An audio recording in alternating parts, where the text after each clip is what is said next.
Good morning. Thank you for giving me the opportunity to give this presentation in a remote way. We will focus mostly on regulatory innovation in order to have a democratization of access to broadband services. There has been many studies regarding the impact of broadband in productivity and development in general. Just looking at the publication of the World Bank in 2009, the study and many of the studies emphasize the impact in human capital, facilitating the acquisition of knowledge and technical skills, which is a critical factor for productivity increase, impacting directly in productivity and efficiency of enterprises, increased competition in markets, which in fact is a benefit of internet, but which with broadband become even stronger, especially in markets with information asymmetries. And finally, allowing the attraction of knowledge-based business because broadband permit the incorporation of many innovations in service, in applications, moving from supplying products, part and pieces, to providing services, integrated services. But it's not enough to focus on the ability of expanding coverage of broadband. You need also at the same time to work expanding the demand for applications in the business sector and also in the overall community, in households. And there are many recipes or measures that could be taken and have been taken by some countries in order to accomplish that. Connecting, for example, when you undertake a program of broadband expansion, connecting all schools with high-speed broadband, developing of educational content for the educational community, very important. Digitalize the health services, especially in countries where you have a problem of accessing specialized doctors. You could do a lot in remote ways, and you need broadband for that. Promote technical assistance and to SMEs, micro, small business, to develop all forms of e-governments, e-procurement, in order to have the maximum amount of government services in online. These are complementary measures that you take in order to create a high return on the effort to expand coverage in broadband. The possibility of jumping over a generation of technology that has happened with some countries, many countries, developing countries. The best examples that we know of that case is with cellular and satellite telecommunications. Allows many regions to avoid the expansion of fixed networks in order to get with telephones for most of the people. Then you jump that technology and you were able to have massive coverage with mobile cellulars, with satellite technology. Broadband coverage may have a huge impact in GDP growth in developing countries.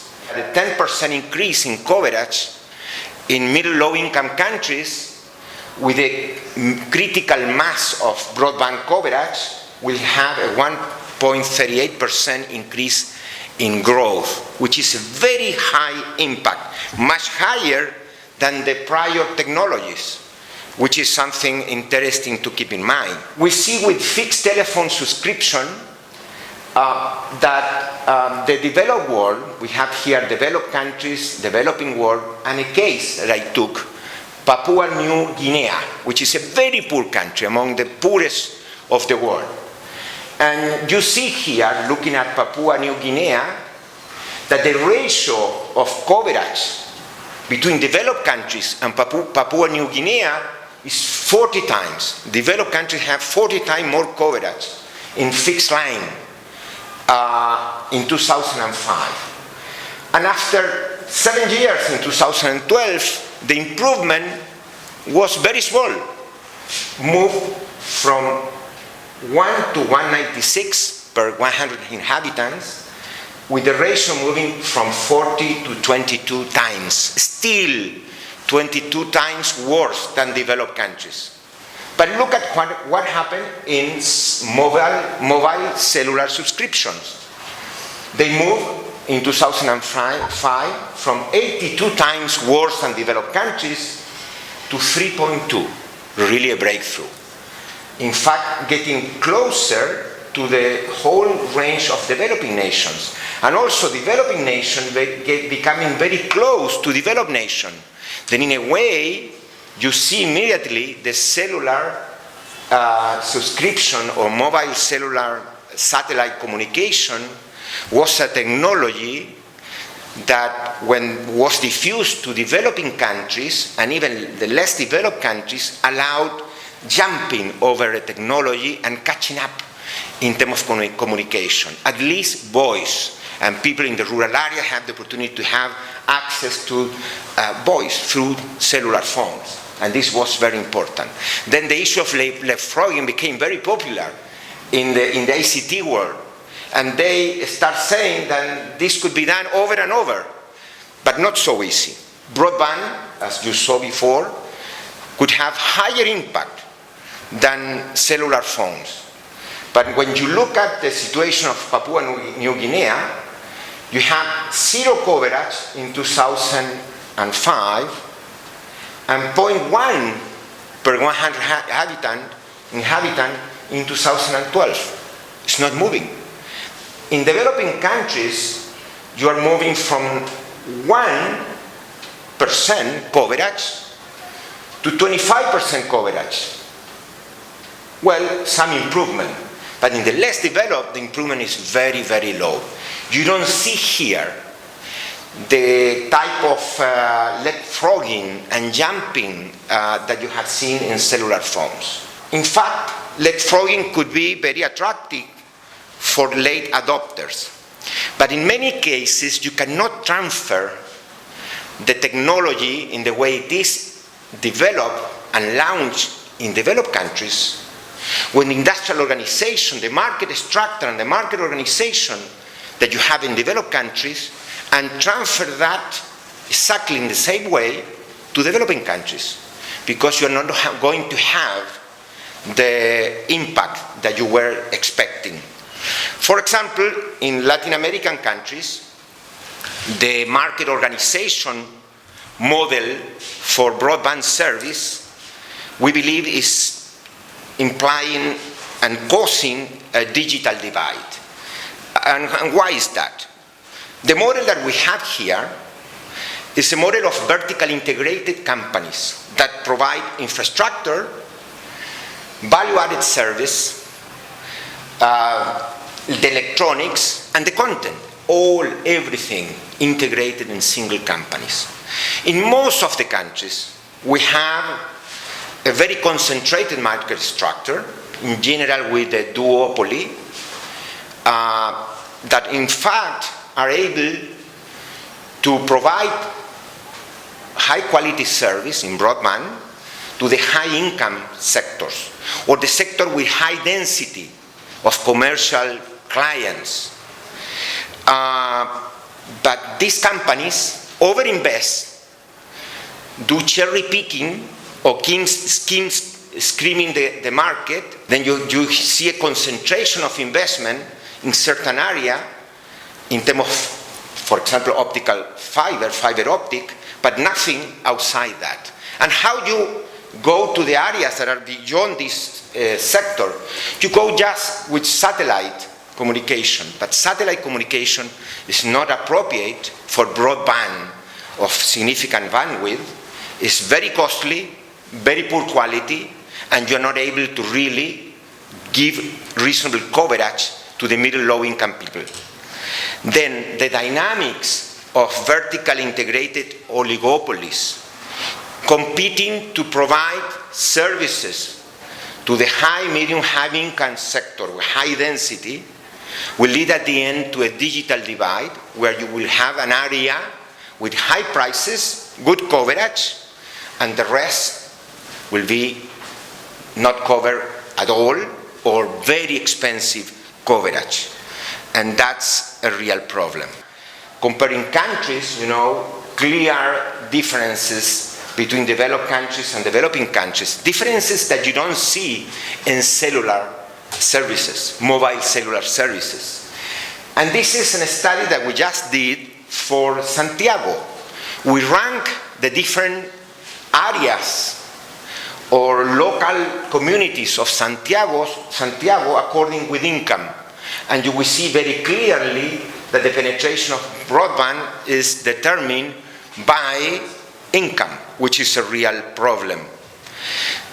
More broadly speaking, if you see Latin America, in terms of quality, is 2.5 megabytes per second compared with 19, the average of OECD countries. Very dramatic differences. And you will say, okay, but the prices are lower. No, the prices per unit, per megabyte, is much lower in OECD countries compared with Latin America. More than 100 times differences. Then we are getting low quality, high prices. With this equation, we are not going to solve the problem of universal access with broadband services. Some countries have said, okay, let's do unbundling. And you take the existing infrastructure and you allow competition using the infrastructure of the incumbent. Yeah, that could create some competition in the areas where already you have infrastructure. But will not solve the problem of the areas where you don't have a backbone of fiber optic. That is not the solution. That's not the solution. Unbundling, which were the recommendation of the last decade in the OECD, will not solve this problem. Some other countries have said, okay, we will segment infrastructure from the value-added services and we'll do a big effort of developing fiber to the home. And Australia, for example, Korea, were involved in very massive investment. Well, some people will say, okay, let's go with that solution to developing countries. Impossible. These countries are expending and investing at least $2,000 per connection, per household. An amount of money that is not possible, is prohibited for developing countries. You cannot do that. Then we started working in Chile with taking advantage of the new development, the 4G generation, in particular long-term evolution technology, LTE technology, that is very ubiquitous in terms of penetrating barriers and works in the low spectrum. And that is very useful in order to promote mobile broadband equipment and uses. But the problem of this technology, which is extraordinarily good in that regard, is that require a backbone very close to the house of fiber optics. Otherwise will not work, will not be able to deliver the quality and the cost that you need to have high coverage in developing countries. Then we have to explore new alternatives. And we have developed the concept of fiber to the corner. Fiber to the corner instead of fiber to the home. And we have done simulation that shows that if you are able to develop point of presence well distributed in a city, in the low income areas, for example, that any house will be at maximum in a radio of 1 kilometer, with very small investment infrastructure, together with LTE technology, you will be able to cover that with very high quality, 10 to 20 megabytes per second at very low cost. We have proposed that we should promote this in developing countries, but this will need a very important regulatory innovation. We'll need to segment infrastructure provision from value-added service or even electronic services. And in general, you could develop a scheme of PPPs, public-private partnership, or concessions, to bring pure infrastructure operators looking for a long-term return, stable. Of course, there are going to be natural monopolies, huge sunk costs, but you will generate competition for the market. And even you could manage some supply subsidies if you want to reduce the prices in certain areas. This model is much efficient than the vertical integrated model, which is much more risky for companies with the threat of unbundling through regulatory mechanism. The companies working in vertical integrated market ask for very high return on capital. Instead, this is low return. In Chile, we do this type of operation in infrastructure in general with a 7% weighted average cost of capital. But the return on the integrated oligopolies is between 15 and 20%. Then it's much more expensive to develop this type of infrastructure with this type of model. Of course, there is a political economy problem here, because the incumbent have, in a way, based their market power in the investment infrastructure. In the areas of high, medium income sectors, in the commercial areas, and they will not like to see newcomers being able to use infrastructure of companies that will not be competing with them, that will be pure infrastructure operators. Then they oppose very sharply this type of reform. This has been happening. Then we have to look for a solution, and the problem is the investment that they already have committed based on a certain industrial organization model. The solution for us is, okay, let's do this model in the areas of the cities where there is no coverage in terms of fiber, and let's develop this method of fiber to the corner in order to overcome this, instead of fiber to the home. And let's allow that this incumbent compete with other newcomers trying to come to these new areas. In that way, instead of going to compete where they are strong today, you are opening them new markets, but with a different model. It's a much more competitive model. Basically, what you have here is the case of an area of a city. You will have many points of presence, and you will have one injection node, the red one, where all the operators of convergent telecommunication service will enter into this area through this point of access, and will be able to share the facilities in the point of presence at very low cost, and will be able to compete with LTE technology and even with other technologies. In a way, you will bring competition for the last mile, that you compete with even copper or someone would want to have fiber to the home, no problem. But you will have very efficient and good competition coming from LTE. Then the combination of wireless and fiber optic to the corner brings a very strong solution. In order to do this, you need several reforms. That's where innovation is needed. First of all, you have to define in your legal framework concessions for intermediate service associated to infrastructure. In many countries, this type of concession doesn't exist. You just have concession to provide the public service to the end user. Then you have to introduce legal reform. Second, you have to have a mechanism in order to call for bids to allocate these infrastructure requirements to companies that will develop these projects, and even to allocate subsidies, supply subsidies. The competition for the field will reduce the subsidies or will make them very efficient in terms of targeting poor areas. The subsidies only are for the poor areas where you need maybe some support to reduce the costs.